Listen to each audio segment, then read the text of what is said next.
नमस्कार दोस्तों, बहुत बहुत स्वागत है आप सभी स्पेशल एजुकेशन के अभ्यर्थियों का आपके अपने यूट्यूब चैनल एग्ज़ाम ट्रिकी में। दोस्तों, स्वास्थ्य सही ना होने के कारण मैं वीडियो नहीं अपलोड कर सका था, तो माफ़ी चाहता हूं। और इस वीडियो में हम बात करेंगे पार्ट 4 पर, यानी कि जो अभी तक शॉर्ट क्वेश्चंस के सीरीज़ चल रही है उसके पार्ट 4 पर हम बात करेंगे।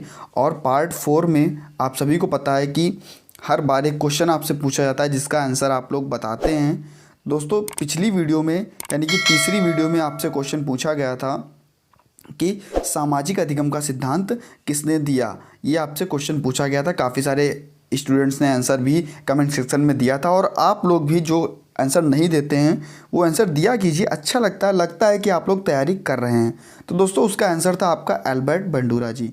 इन्होंने ये सिद्धांत दिया था, और याद रखिएगा आपसे पेपर में भी पूछा जा सकता है। और इसके बाद में जो आप लोग कमेंट सेक्शन में हमको आंसर बताएंगे, तो आज आंसर आपको बताना है कमेंट में कि एल्बर्ट बंडूरा जी ने किस पर प्रयोग किया था। एल्बर्ट बंडूरा जी ने जो सामाजिक अधिगम का सिद्धांत दिया था वो किस पर प्रयोग किया था, सभी को कमेंट सेक्शन में बताना है।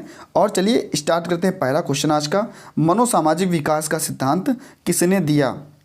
आपसे यह क्वेश्चन जो है वो 5 नंबर में भी पूछ सकता है। वहाँ पर आपको क्या लिखना पड़ेगा, वहाँ पर आपको जो 8 अवस्थाएं दी थी एरिक एरिक्सन जी ने वो लिखनी पड़ेंगी, उनके बारे में लिखना पड़ेगा। तो ये सब आपको लिखना पड़ेगा मनोसामाजिक विकास के सिद्धांत के अंतर्गत एरिक एरिक्सन जी ने यह सिद्धांत प्रस्तुत किया था। और देख लीजिए, पेन कॉपी उठा करके बैठा कीजिए, जिससे आप लोग क्वेश्चंस को लिख सकें और अच्छे से तैयार कर सकें। दोस्तों, पहली जो अवस्था थी इन्होंने बताई थी विश्वास बनाम अविश्वास की अवस्था, जिसकी जो एज थी वह जन्म से लेकर के 18 माह तक थी। यानी कि 18 माह कह सकते हैं, एक से एक सही 1/2 साल या 1.5 साल हम कह सकते हैं। जो दूसरी आपकी अवस्था थी यह बताई गई थी स्वतंत्रता बनाम लज्जाशीलता, जिसको बताया था इन्होंने 1.5 साल से लेकर के 3 वर्ष तक, यानी कि 18 माह से लेकर के 3 वर्ष तक। तीसरी अवस्था बताई थी पहल शक्ति दोषिता की अवस्था। दोस्तों, यहाँ पर बताया था इन्होंने 3 से 7 वर्ष तक। चौथी अवस्था इन्होंने बताई थी दोस्तों, चौथी अवस्था बताई थी परिश्रम बनाम हीनता, 7 से 11 वर्ष तक। और अहम पहचान बनाम भूमिका संभ्रांति, दोस्तों यह 5वीं अवस्था आपकी बताई थी, और यह बताई थी इन्होंने 11 से 18 वर्ष तक। अगर आपसे 5 नंबर में पूछता है तो इन सभी अवस्थाओं को आपको डिफाइन करना होगा। और मोस्ट इंपॉर्टेंट क्वेश्चन लगाइएगा, यहाँ पर आप लोग मोस्ट इंपॉर्टेंट लगाइएगा, ये आपसे 5 नंबर में भी पूछा जा सकता है। छठी अवस्था दोस्तों बताई थी घनिष्ठ बनाम विलगन की अवस्था, जो दोस्तों बताई गई थी 19 से 35 वर्ष तक। नेक्स्ट आपकी 7वीं अवस्था थी सृजनात्मक बनाम स्थिरता, या सृजनात्मक बनाम निष्क्रियता कह सकते हैं। तो दोस्तों वह 35 वर्ष से लेकर के और 60 वर्ष तक की बताई गई थी। और उसके बाद में जो 8वीं अवस्था थी वह कह सकते हैं ईमानदारी, या कह सकते हैं अनाम, जो अहम, दोस्तों अनाम नहीं, अहम संपूर्णता बनाम निराशा, या ईमानदारी बनाम निराशा की जो अवस्था बताई गई थी वह 60 वर्ष से ऊपर की बताई गई थी। कहीं कहीं पर आपको दोस्तों 55 वर्ष भी देखने को मिलेगा। तो दोस्तों ये आपका पहला क्वेश्चन समाप्त हुआ। नेक्स्ट आपका, यूनेस्को ने किस वर्ष को विकलांगों का अंतर्राष्ट्रीय वर्ष घोषित किया था। इंपॉर्टेंट क्वेश्चन था, मैंने यहाँ पर इसलिए रख दिया कि यूनेस्को ने किस वर्ष को विकलांगों का अंतर्राष्ट्रीय वर्ष घोषित किया। दोस्तों 1982 ईस्वी को, यानी कि वर्ष 1982 को विकलांगों का अंतर्राष्ट्रीय वर्ष घोषित किया गया था। अब आप लोग कमेंट सेक्शन में बताइएगा कि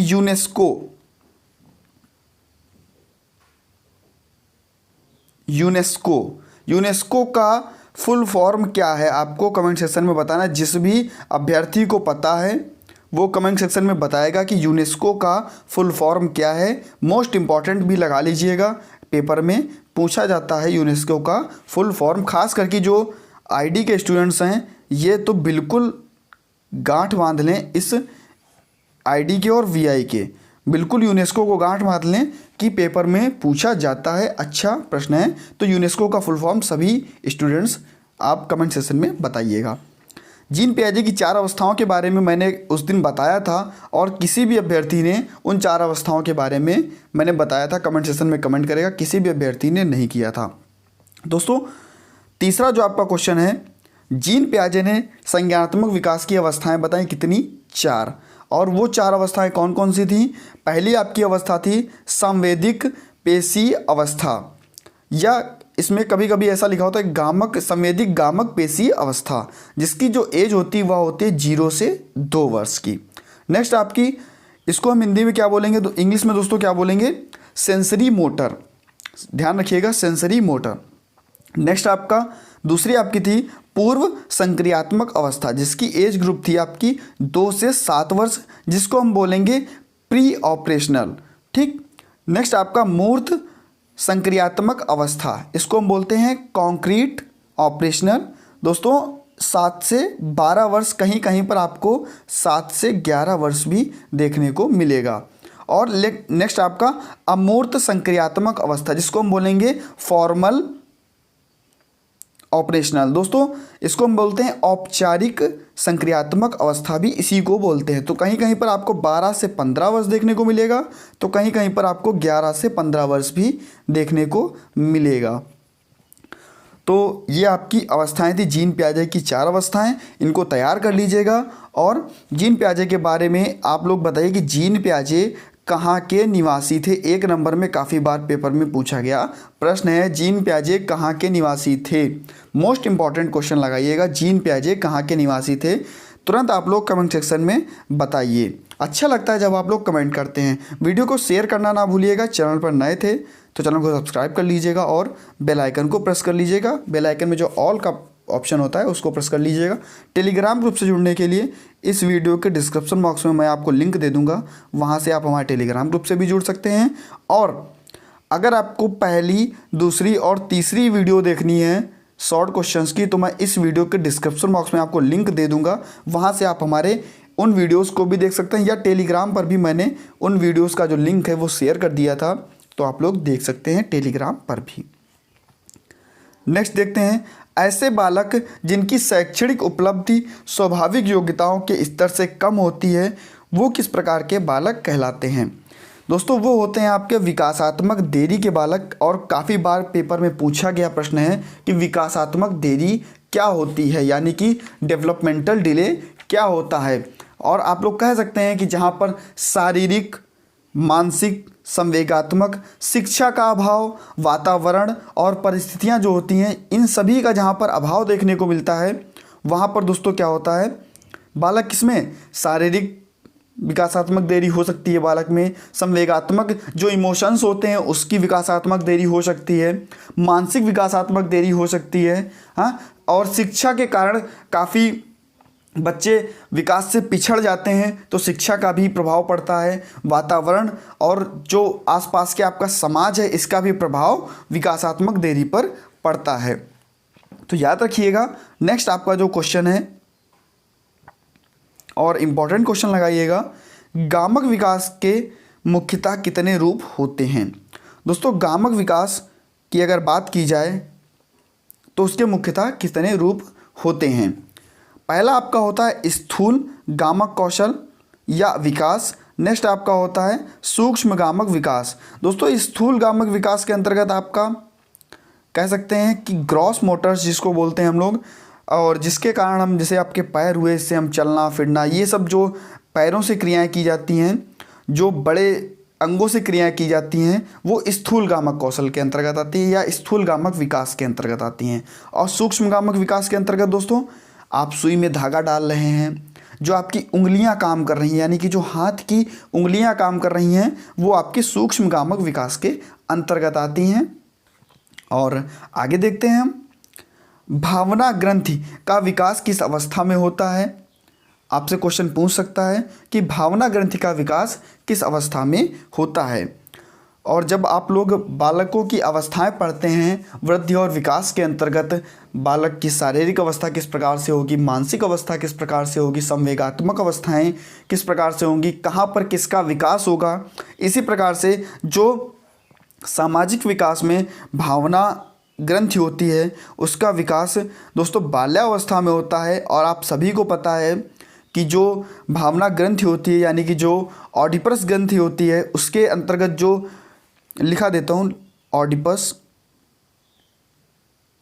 ऑडिपस जो ग्रंथि होती है ये दोस्तों लड़कों में यानी कि बॉयज़ में पाई जाती है और जिसके कारण वे अपनी माता से प्रेम करते हैं, जिसके कारण वे अपनी माता से प्रेम करते हैं। और जो दोस्तों इलेक्ट्रा ग्रंथि होती है, इलेक्ट्रा ग्रंथि होती है ये लड़कियों में पाई जाती है यानी कि गर्ल्स में पाई जाती है और इसके कारण दोस्तों गर्ल्स जो हैं वो अपने पिता से अत्यधिक प्रेम करती हैं। इसका दोस्तों जो विकास होता है वो होता है बाल्यावस्था में और बाल्यावस्था को एक और चीज़ कहा जाता है, याद रखिएगा, बाल्यावस्था को कहा जाता है सुनहरी अवस्था। याद रखिएगा, बाल्यावस्था को ही सुनहरी अवस्था कहा जाता है। नेक्स्ट देखते हैं 8वां क्वेश्चन जो आपका है, व्यक्ति का आकलन किन विधियों से किया जाता है।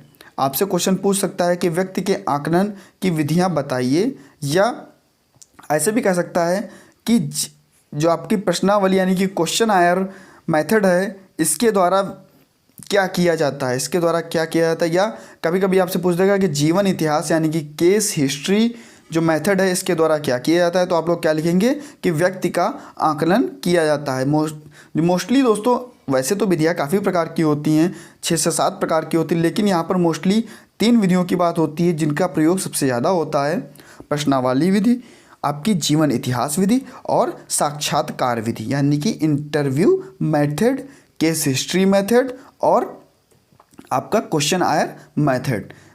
अब मैंने इस डेफिनेशन को इसलिए रख दिया क्योंकि काफ़ी इंपॉर्टेंट यह डेफिनेशन है और आपसे जो पूछ सकता है वो फिल इन द ब्लैंक्स में भी पूछ सकता है। ये ऐसे भी पूछ सकता है कि बुद्धि एक प्रकार का क्या डैश लगा देगा और सार्वजनिक क्षमता है, तो आपको लिखना पड़ेगा समुच्चय और सार्वजनिक क्षमता है। तो इस प्रकार से आपसे फिल इन द ब्लैंक्स भी पूछा जा सकता है। और बुद्धि की परिभाषा दोस्तों वैक्सलर ने क्या दी थी, बुद्धि को परिभाषित किया था तो क्या कहा था, बुद्धि एक समुच्चय या सार्वजनिक क्षमता है जिसके सहारे व्यक्ति उद्देश्यपूर्ण क्रिया करता है।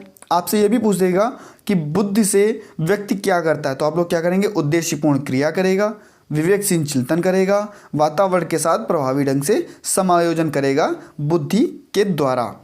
नेक्स्ट आपका मोस्ट इंपॉर्टेंट लगाइएगा, प्रोजेक्ट विधि किसने प्रतिपादित की। अच्छा क्वेश्चन है इसलिए मैंने इस वीडियो में इसको भी ऐड कर दिया है। प्रोजेक्ट विधि किसने प्रतिपादित की, किलपैट्रिक जी ने दोस्तों प्रोजेक्ट विधि प्रतिपादित की और ये कहाँ के निवासी थे, अमेरिका के निवासी थे। मैंने आपसे अभी क्वेश्चन पूछा था कि जीन पियाजे कहाँ के निवासी थे, जो कि मैंने सबसे पहले ही क्वेश्चन पूछा था जीन पियाजे कहाँ के निवासी थे। तो आप सभी को कमेंट सेक्शन में बताना है कि जीन पियाजे कहाँ के निवासी थे।